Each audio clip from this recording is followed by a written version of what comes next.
Hello friends, कैसे हैं आप सब। आई होप कि आप सब अच्छे हैं। मैं भी ठीक हूँ। तो मैं चली आई आप लोग के सामने। तो दिन भर मैं आप लोग के सामने नहीं आ पाई थी। आज अंकुश करीब 11-12 बजे के बाद से नॉर्मल है। तो आज सुबह उसकी तबीयत उतनी सही नहीं थी, रात में तो खैर तबीयत ठीक थी ही नहीं। तो मैंने आप लोग के साथ शेयर भी किया था। तो आज मैंने स्कूल से नहीं भेजा, वो भी स्कूल नहीं गया। बट करीब 48 आवर्स उसका प्रॉब्लम रह गया। 10-11 बजे के बाद वो नॉर्मल धीरे धीरे हो गया। तो चलिए, और आज सुबह मुझे बहुत डांट पड़ी। किससे डांट पड़ी ये भी मैं बता देती हूँ। मेरी मम्मी से मुझे डांट पड़ी, क्योंकि मैंने अपनी मम्मी को ये नहीं बताया था कि अंकुश की तबीयत ख़राब जा रही है। और अंकुश की तबीयत ख़राब रहती है तो मेरी मम्मी को बहुत टेंशन होती है। और वो वीडियो कुछ दिन से नहीं देख रही थी मेरा, क्योंकि मैंने आप लोग को शेयर किया था कि डॉक्टर बोला कि 11 बजे के पहले उनको सोने के लिए, उनकी तबीयत सही नहीं रहती है। और उनको फ़ोन 11 बजे के पहले नहीं मिल रहा था। भैया भी लोग आने उने में लेट कर देते हैं, इसलिए तो वो सो जाती थी, तो वीडियो नहीं देख पाए थे। कल पता नहीं कहाँ से वो मेरा वीडियो देख ली रात में, और उनका गुस्सा आ गया। सुबह हमको बहुत डांटी कि अंकुश की तबीयत ख़राब है, तुमने मुझे बताया नहीं। तो मैंने कहा कि ऐसा कोई प्रॉब्लम नहीं था मम्मी, नॉर्मल प्रॉब्लम था, नेचुरल प्रॉब्लम था वैक्सीन का। तो वैक्सीन जो भी बच्चे हो या बड़े जो भी देते हैं तो प्रॉब्लम तो थोड़ा सा होता ही है। लेकिन हाँ, टेंशन तो मुझे भी उस टाइम बहुत हो रही थी जिस टाइम अंकुश बीमार था। तो खैर ठीक है, तो अब तो ठीक हो गया। लेकिन मम्मी मुझ पर बहुत गुस्सा आ गई कि फिर मम्मी अंकुश से डायरेक्ट बात की कि कैसा है नहीं है। तो अंकुश उस टाइम तो नॉर्मल था, तो बोला कि हाँ नानी मैं ठीक हूँ। तो मम्मी को तसल्ली हो गई। तो जो भी हो, तो मम्मी अंकुश को बहुत ज़्यादा प्यार करती है, पता नहीं क्यों। और हो सकता है कि मुझे ज़्यादा मानती हैं, इसलिए भी हो सकता है। तो मैं नहीं जानती। मेरी तो वो बेस्ट फ्रेंड है, वो मुझे बहुत ज़्यादा मानती है। मुझे घर में मतलब मेरे मायके में सब मानते हैं। मेरे भैया लोग भी बहुत मानते हैं। उसके बाद मेरे भैया लोग भी बात किए, बोले कि तुमने बताया नहीं। तो मैंने कहा कि नहीं, मैंने नहीं बताया। तो सबको वीडियो से पता चला कि सेकेंड डोज अंकुश का लग गया, अंकुश की तबीयत ख़राब हो गई। तो जो भी हो, तो चलिए, इस तरह से डांट पड़ी। उसके बाद मैंने अपना आज लाइव भी रखा था, तो लाइव किया। और हाँ, फ्राइडे को मेरा बर्थडे है, ये तो आप लोग को पता है। और मैंने आप लोग से शेयर भी किया था कि मेरी मम्मी हर बर्थडे में कुछ ना कुछ गिफ्ट भेजती है। और इस बार भी मुझे एक गिफ्ट भेजी है। क्या भेजी वो मैं बर्थडे के दिन बताऊंगी आप लोग को, ठीक है। तो आज मेरे पास आ गया वो। तो छोटा सा गिफ्ट है, बट मेरे लिए बहुत कीमती रहता है, क्योंकि इसी महीने मेरा बर्थडे भी पड़ता है, मेरा एनिवर्सरी भी पड़ता है। तो मुझे बहुत अच्छा लगता है। तो मम्मी लोग जब तक रहती हैं ना, तो ऐसा लगता है ना कि हम लोग कितने भी बड़े हो जाए तो बच्चे ही हैं। और हर प्रॉब्लम को शेयर कर लेते हैं तो मन तसल्ली हो जाता है कि चलिए।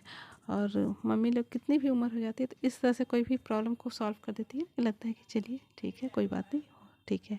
और मेरी मम्मी है भी, अपनी प्रॉब्लम कभी नहीं बोलती हैं, लेकिन हम लोग का प्रॉब्लम ज़रूर शेयर करती हैं। तो जो भी हो, तो और फिर मतलब अच्छे से हमको कोई भी बात समझा देती है, हम लोग को समझ में आ जाती है। तो चलिए, आज और क्या बोलूँ, ज़्यादा बोलने का कुछ है नहीं। ऐसे मुझे जितनी घबराहट हो रही थी वैक्सीन के बाद, अंकुश को उतनी नहीं हो रही थी। अंकुश क्योंकि बहुत कॉन्फिडेंट है। और हाँ, एक बात तो मैंने शेयर ही नहीं किया आप लोग से कि अंकुश जब भी एग्ज़ाम देने जाता है, मतलब यूकेजी से लेकर, पहले वो पापा को बोलता था, और पापा के गुजरने के बाद मम्मी से, मेरी मम्मी से मतलब नानी से, वो ज़रूर मतलब आशीर्वाद लेकर जाता है कि नानी मैं एग्ज़ाम देने जा रहा हूँ। तो ये और कुछ नहीं, ये बस एक इज़्ज़त देना होता है। तो वो हमेशा इज़्ज़त देता है, इसीलिए मम्मी शायद अंकुश को जो बहुत ज़्यादा मानती हैं। तो जो भी हो, तो जब भी वो एग्ज़ाम देने के जाएगा तो उसको फ़ोन करेगा नानी को, और नानी बोलेंगी घबराना नहीं है अंकुश, तुम्हारा एग्ज़ाम अच्छा जाएगा। और अंकुश मुझे बार बार बाद में बोलता है कि मम्मी मैं क्या घबराता हूँ। तो मैं बोली कि नहीं बेटा, तुम तो कॉन्फिडेंट हो। सच में वो बहुत कॉन्फिडेंट हुआ है। वो ऐसे मम्मी को भी कुछ बोलना तो पड़ेगा, जब वो बोलेगा कि मैं नानी एग्ज़ाम देने जा रहा हूँ, तो मम्मी बातों बातों में तो बोलेंगी कि हाँ घबराना नहीं, अच्छे से लिखना, याद करके लिखना, जो भी समझ में आएगा अच्छे से, ये सब बोलती हैं, नॉर्मल बातें हैं। लेकिन मेरा अंकुश बहुत कॉन्फिडेंट हुआ है। एक बार छोटे बात की बता रही हूँ कि पहले तो मैं ऐसे ही नज़दीक के स्कूल में डाली थी उसको, एलकेजी में, और नर्सरी में डाली थी, फिर एलकेजी में भी उसी में पढ़ा था। यूकेजी में जब था जाने वाला था, तो उस टाइम मैंने एक बहुत अच्छे स्कूल में, बहुत बड़ा सीबीएसई स्कूल है, बहुत बड़ा स्कूल में मैंने डाला था। अभी तो खैर आईसीएसई में है, लेकिन यूकेजी में मैंने सीबीएसई में डाला था उसे। तो बहुत बड़ा सा स्कूल है। तो उसको मैंने दिखाकर, जब एंट्रेंस देने गया था तो उसको दिखाकर मैंने पूरा दिखाया। कैंपस के अंदर ही अलाउ था, बच्चे गार्जियन सब अलाउ आ गए थे। और एक हॉल में पहले हम लोग को सबको बैठाया गया था। उसके बाद जो बच्चे लोग को दूसरे रूम में ले जाया गया था जहाँ एग्जामिनेशन चल रहा था। तो जब मैं हॉल में बैठी थी तो उस टाइम उसको ऐसे घुमा कर दिखा रही थी कि देखो बेटा कितना बड़ा स्कूल है, कितना बड़ा बिल्डिंग है, कैंपस कितना अच्छा है, इसमें झूले वूले लगे हुए हैं, फिर जो टीच नेक्स्ट स्मार्ट क्लासेस हैं, सब कुछ है। अगर तुमको यहाँ पढ़ना है ना बेटा, तो तुमको जो जो मतलब एंट्रेंस में पूछा जाएगा वो सब लिखना, और जो अगर वाइवा होगा तो अच्छे से बताना, ठीक है। ये परेशान मत होना कि मम्मी कहाँ गई है कुछ। तो बोला कि ठीक है। तो उसके बाद बच्चों लोग को बुलाया गया और दूसरे रूम में ले चला गया। तो एक बार भी उस मतलब उदास तो ज़रूर हुआ होगा, लेकिन रोया नहीं कि मेरी मम्मी पापा यहाँ हैं और मैं जा रहा हूँ या कुछ, क्योंकि अकेला माहौल में थोड़ा सा बच्चे को घबराहट होती है ना, लेकिन वो नहीं। और उसके बाद जब गार्जियन को बुलाया गया, मतलब था ना कि जब बच्चे एंट्रेंस दे रहे थे और एक रूम में एक मैडम बैठी हुई थी, तो जब एंट्रेंस वाले रूम में जो मैम बैठी थी उस टाइम जब बच्चे मतलब कॉपी सबमिट कर रहे थे तो वो मैम देख ले रही थी, चेक कर रही थी, फिर बड़े वाले मैम के पास भेज दे रही थी। तो बड़े वाले मैम के पास हम लोग को भी बुलाया गया। तो मैं देख रही थी कि वो लिख रहा था, तो ठीक है। उसके बाद मतलब गार्जियन से भी तो इंटरव्यू होता है ना आजकल।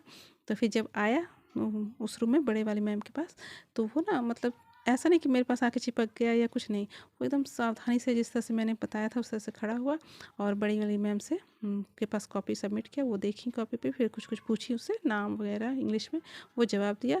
मतलब उसको सिर्फ एम था ना कि मुझे इस स्कूल में एडमिशन लेना है, ये नहीं कि मम्मी आए। और कुछ कुछ बच्चे देखे थे बहुत रो रहे थे, बहुत रो रहे थे कि मैं मम्मी को छोड़ के नहीं रहूँगा वगैरह वगैरह।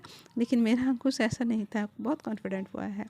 तो वो मतलब हमको ये चीज़ हासिल करना ही है, उसको बचपन से ये चीज़ है। तो मैंने जो एक बार उसको बोल दिया कि अगर इस स्कूल में पढ़ना है तो तुमको अच्छे से जो जो मैम पूछेंगी बस मैम की तरफ ध्यान रखना है कि क्या पूछ रही है, क्या जवाब देना है। और आप सुंदर सुंदर लिखना है बेटा, हम मैंने बोला था कि ऐसा नहीं कि समझ कर कि क्या लिखना है और सुंदर सा लिखना है, और अगर समझ में नहीं आएगा एक क्वेश्चन तो मैम से पूछ लेना। तो वो पूरा सुंदर सुंदर एकदम साफ साफ अच्छे से लिखा था। और पूछ भी जो रही थी मैम, पूरे मैम की तरफ देख कर जवाब भी दिया था। तो मैम इतनी खुश हो गई थी, इतनी खुश हो गई थी कि वो एकदम मतलब कॉपी पर लिख दी थी कि फिट फॉर यूकेजी। और फिर वो बोली कि नहीं आपका बच्चा बहुत होनहार है, तो ठीक है। तो वही मैं बोल रही थी कि वो बचपन से बहुत कॉन्फिडेंट। और जब मैंने नज़दीक के स्कूल में भी डाला था नर्सरी में, तो वो ना मतलब एक दिन सिर्फ इसलिए रोया था कि वो समझ नहीं पाया था, फर्स्ट डे था ना, कि वो सोचा था कि मम्मी भी रहेंगी साथ में। तो मैं चली आई थी, तो उसको ये थोड़ा सा तकलीफ इस बात की लगी थी, छोटा बच्चा था, कि उसे तो मतलब कोई उसके साथ रहता नहीं था, सिर्फ मम्मी को ही जानता था, पापा को जानता था। पापा तो ज़्यादातर ड्यूटी के लिए बाहर रहते थे, और मम्मी तो वही सोचा कि मम्मी भी मुझे छोड़ कर चली गई, इसलिए नए माहौल में नए एकदम बच्चे, टीचर वगैरह, तो इसलिए थोड़ा सा रोया था। सेकंड डे से वो कभी नहीं रोया। फर्स्ट डे में भी थोड़ा सा रोया था, तो जब मैं गेट से बाहर आ रही थी तो रो रहा था, तो मुझे थोड़ा सा लग रहा था कि मैं अपने बच्चे को ले आऊँ। तो फिर सोची कि नहीं कभी तो छोड़ना ही पड़ेगा, तो मैं चली आई। तो वो रोया था, लेकिन सेकंड डे से वो कभी नहीं रोया। तो बहुत मतलब बचपन से ना बहुत कॉन्फिडेंट है।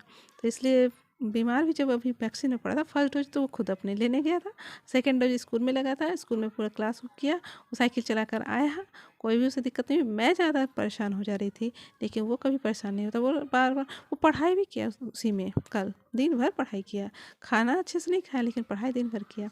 तो इसलिए मतलब मैं ज़्यादा परेशान होती हूँ या मेरी मम्मी ज़्यादा परेशान हो जाती है, लेकिन वो परेशान नहीं होता है। तो जो भी मुझे बहुत प्राउड है कि मुझे ऐसा बेटा मिला है। भगवान, कोई हो सकता है कोई जन्म का पुण्य होगा। तो जो भी हो, तो आज मैं यही लास्ट करती हूँ, ठीक है। तो फिर कल मैं नए ब्लॉग के साथ आप लोग के साथ मिलूँगी। ओके।